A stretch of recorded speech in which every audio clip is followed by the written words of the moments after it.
This is Raphael again, and now it gets serious. So Raphael is the one talking in this chapter. The police came that night, just like Gardo said they would, and searched our house. I was arrested. 4 van loads came and everyone in the block was ordered out. They had flashlights and batons, and they moved through fast while more and more people gathered from the other neighborhoods. The police said nothing to anyone. They showed some bit of paper to Thomas, our senior man, and they didn't wait for him to say anything. Then it took them less than an hour, and we all stood listening as they shouted to each other and threw things. Some of the little kids were crying, but most of the people were calm, just watching. What could anyone do? Then they got back in the vans, having found nothing. Well, duh, because the wallet's at Rat's house. I never thought they would take me, because nobody had said anything to me. I saw the young policeman again, and I saw him nod in my direction, and I realized they were talking about me. It still came as a surprise, I don't know why, when 2 police came over and took hold of my arms. This is going to be very difficult to write about, the next part, but it's only me that can. I did not know what to do. I did not make a sound, and I did not move. I was too scared to breathe, and I didn't know which man to look up at. Gardo was right with me at once. He was talking fast, saying, "What are you doing? What's he done?" over and over, touching me. My auntie started to scream, and then she fell down on the ground. Immediately there was a great commotion, and I saw how important it was that I not be taken. People were shouting, some were pleading with the policemen and getting between me and the car. One of the vans had stopped, and some of the police were coming back. But before I could take in any more, I was walked to the car and had its door open and my arms held hard. Gordo got his arm around me, but someone pushed him off, and I heard him shouting over the top of everyone else, but one of his uncles had hold of him. I got to the car and I tried to back off, but I was dragged and pushed. I was between 2 big men, and whatever I said, nobody heard me. I twisted, but I was just picked up, and I was in the back seat. Doors slammed, and I saw Gardo again. He was screaming at me, trying to get to me, and a policeman grabbed him by the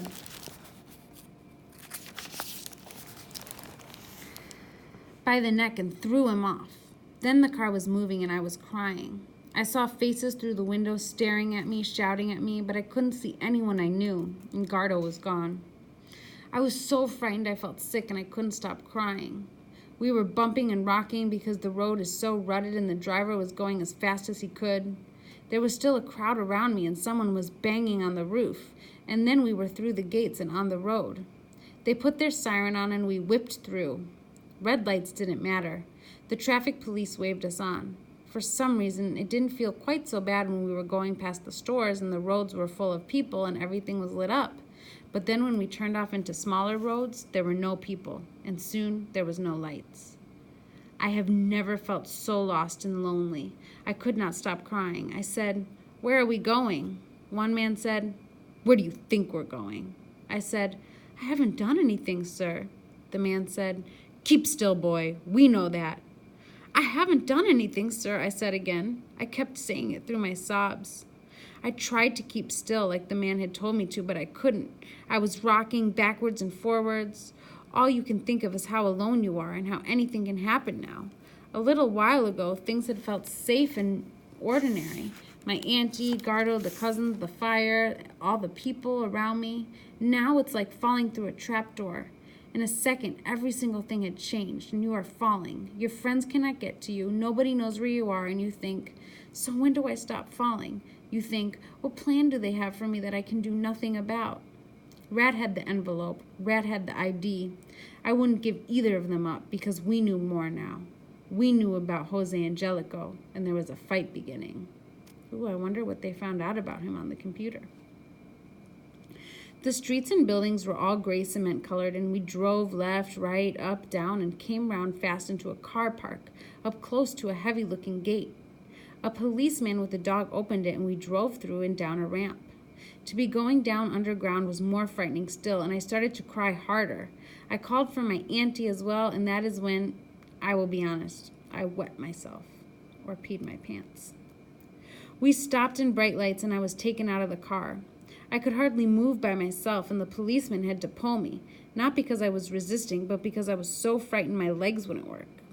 He spoke quite softly and put his arm around me, half carrying me.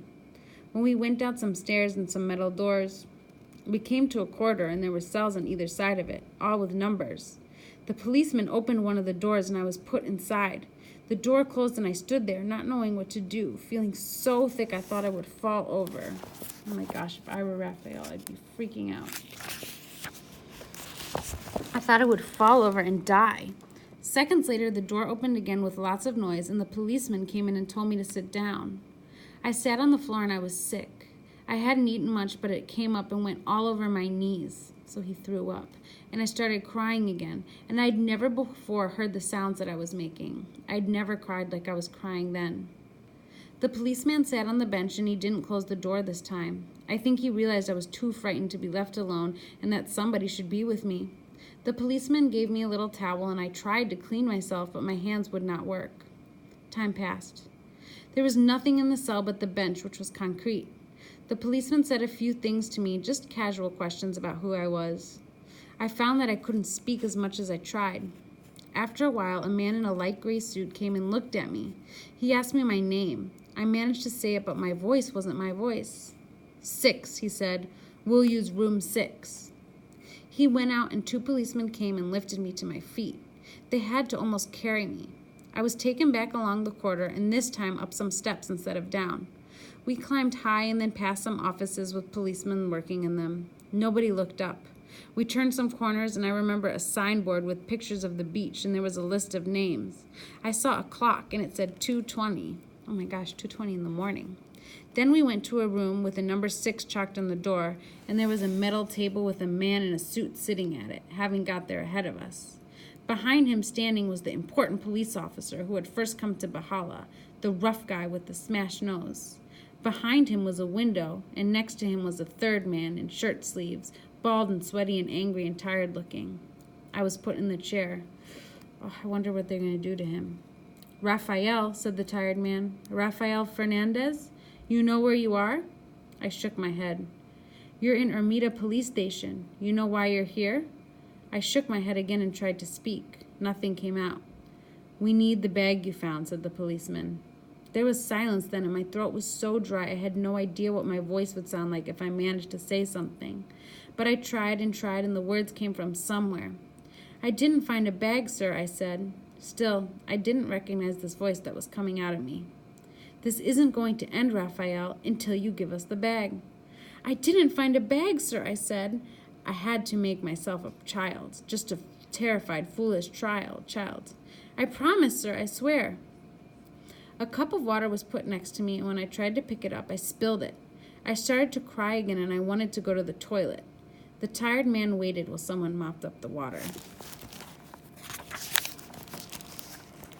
All you have to do, he said, is take us to your house. Give us the bag wherever you put it. We give you the money, like we said we would. Everyone's happy.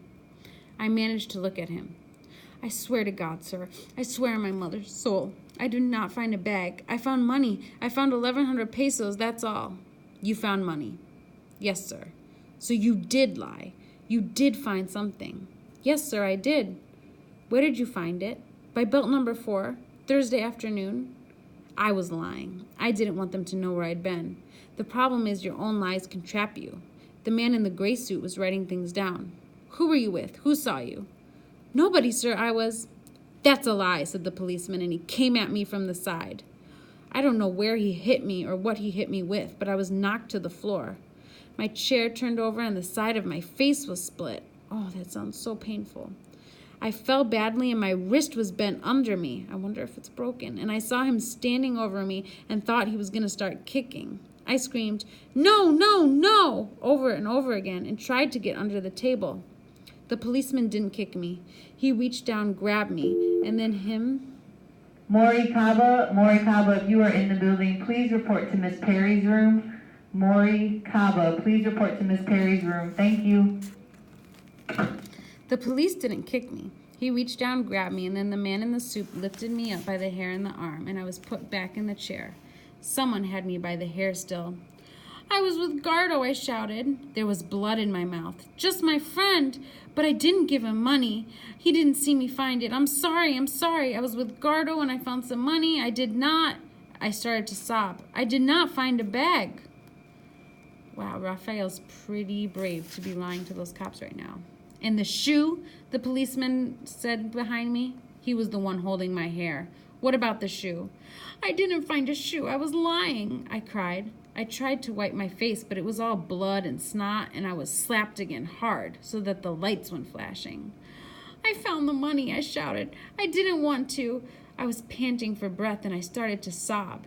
The policeman was leaning over me, one big hand on the table, one hand twisting my hair. What was the money in? Said the suit man. Leave him alone. It was wrapped up in paper, I said. I think it was a bill. 1,100 pesos, wrapped in a bill? It was an electricity bill, sir, I think. It was orange, and I think they're the electrical bills. I was thinking so fast, just fighting for my life. You can read, can you? Said the man in the suit. This piece of shit can read? Yes, sir, I can read. How's that? Huh? He stood opposite me, leaned in, and lifted my face. I could smell his cigarettes and his sweat. Who taught trash like you to read? What's your name? Raphael, sir. Who taught you to read? Gardo and my auntie. What kind of bill? What address? I didn't see, I didn't look. How much money? 1,100. Exactly 1,100? How many notes? 1 500, 6 100s. And where are they now? I gave them to my auntie. I kept one for myself. What about the bag? No bag, sir. I'm gonna kill you, you liar. He lunged at me and I was falling backwards, but the policeman lifted me and the suit man had my throat. I was up against the wall, and that's when I lost control, and simply all down my legs, I lost control. I was so frightened, and I was stinking, and I was shouting. I didn't find a bag, sir. I think he just pooped himself. Get him out. Get rid of him. I was lifted up, and they were carrying me to the window. The man in the suit was opening it, and I was held by the policeman by my ankle and my arm, and I was going toward it sideways. It was coming at me, this big open window. I remember warm air. I remember suddenly I was outside, and the hand holding my arm let go, and I was upside down, held just by one ankle. Oh my God, that's terrifying, being held outside by your ankle. I could see the filthy wall. It was like a pit, and a long way down below me I could see a stone floor with what looked like trash cans. I was screaming so much now, and when I looked up, they were all looking down at me. Where's the bag? Shouted one of them. Did you find it? All I could shout was no. Gardo had asked me, Rat did too. Did I come close to giving in? And the truth is, no, I did not. It sounds crazy, but there was a part of me sure I'd never found the wallet, and the other part of me begging not to give it up, maybe for Jose Angelico, because we knew more about him now. Jeez, I wonder what they learned that's making him risk his life for this wallet. The hand on my ankle was tight, and I knew any second it could let me go and I would fall. I would fall on my head and be broken. The man was shaking me and everything was spinning, and there was blood, sweat, my own mess, and the walls turning. But I would not say anything other than no, and they would believe me or it would just be over. I was suddenly dragged up. They hauled me in over the edge so my chest was all cut, but I hardly knew it at the time. I was stood up and slapped again, and then they all waited. I fell on my knees and they let me. I managed to take hold of someone's leg and held it. I put my head on my hands. I was down there kneeling, and I said, I swear on my mother's soul, I did not find a bag. I'm telling you the truth, sir. Please don't kill me. I cannot help you. I'm speaking the truth. Where did I find the strength? I know that it was Jose Angelico's strength. I'm sorry, I said, and I was fighting for my life, and I knew it. I should have told you I found the money, but I should have given it to my friend also, and didn't, so I lied to you. Please, don't kill me, please. What belt were you under? Said the policeman. 4, sir, honestly, I promise. Where's the bill the money was wrapped in? I put it in the paper sack. I put the money in my pocket. Raphael listened to me. This was the man in the suit, I think. He knelt down next to me, but my head was throbbing so badly I cannot really remember. You're the breadwinner, aren't you, for your stinking little family? So that means you're the person who makes the money. I nodded, but I didn't look up. Yes, sir. If anything happened to you, your family would have big, big problems. What would your auntie do? I don't know, sir. 2 little cousins, what would happen to them? Can you hear me? Yes, I don't know, sir. I didn't find a bag, sir. Please believe me. We can drop you out of that window, or we can take you out back. We can do that right now. We have a special place, you know, perfect for little scum like you, where no one hears anything. And we will, if we want to, break every bone in your body. He took me by the arm and was squeezing it and lifting it. We will break this first. You understand that, don't you? I was nodding still and shivering and stinking. My twisted arm was in the air, me on my knees, and I waited for the snap. The pain so great I was silent, open-mouthed, unable to make a sound, just waiting. We could put you in the trash and nobody would care. No one would even come looking. You understand me? You'd end up in a sack. I nodded. I could not speak. So I'm going to ask you one last time. He hoisted me and bent me over the window so I was staring down, and I felt someone take my ankles, so all they had to do was tip me out. Again, I was looking at the ground as they balanced me. Where is the bag you found? I tried to look up, but my arm was so bent and my back was so twisted. I tried to speak and I couldn't, and tried again. I said, "On my mother's soul, sir." The man shouted, "What? I can't hear you." I was tipped out more and I screamed for help. I promise, I shouted. I found money only. I found no bag. If I had found it, if I knew anything about it, I'd swear you would have it now. I would give it to you. I would. Please, listen. I could hardly breathe, but I found the words. I would take you back to my house and give it to you. But how can I, sir, when I did not find it? I started sobbing because I knew this was my last chance. I felt the hands on my ankles shift, and then, after some silence, I was lifted back into the room and dropped on the floor. When I looked up, I could see the men talking together in low voices. I was shaking all over, and I could not move. After more time, one of them looked over and told me to stand up. "You've shat yourself, haven't you?" he said. I nodded, and I clawed my way up the wall so I was half standing. The man shook his head. "You stink of it. And of garbage." He turned away from me. "We're wasting our time," he said. "Boy, that's all you are. That's what all of you are. You're a piece of garbage." "What are you?" "Sorry, sir, garbage, sir," I whispered. 1,100 pesos, wasting our time with that crap. Look at you. I managed to meet his eyes again, waiting to be struck as he came over. "What's the point of you, eh?" He looked up to the other man. "Look at him. Why do you think these people keep breeding or having kids? Put your hands behind your back." I did so and waited to be hit. He sighed more heavily, and I could see that he hadn't slept for a long time. He was frightened and tired. I prayed in my head. I could see he was weighing me, looking me over, wondering what, if anything, I was worth. Valuable or trash? To be kept here and beaten, or thrown away? What if they brought Gardo? What if they brought my aunt and beat 3 different stories out of us? I think I held my breath. At last he decided. He looked at the policeman behind me and said, "Get him out. We're wasting time." I felt a hand on the back of my neck. I was taken out of the door. I was taken down the stairs, and a guard took me down a passage and down more steps. A few minutes later, I was on the street, and I found myself running on legs that bent like I was drunk, and I wouldn't do as I wanted. But at least I was running crazily down a long, empty road. At least I was free, and at least, unlike poor Jose Angelico, I was alive. My legs got stronger. I knew then that I could run forever.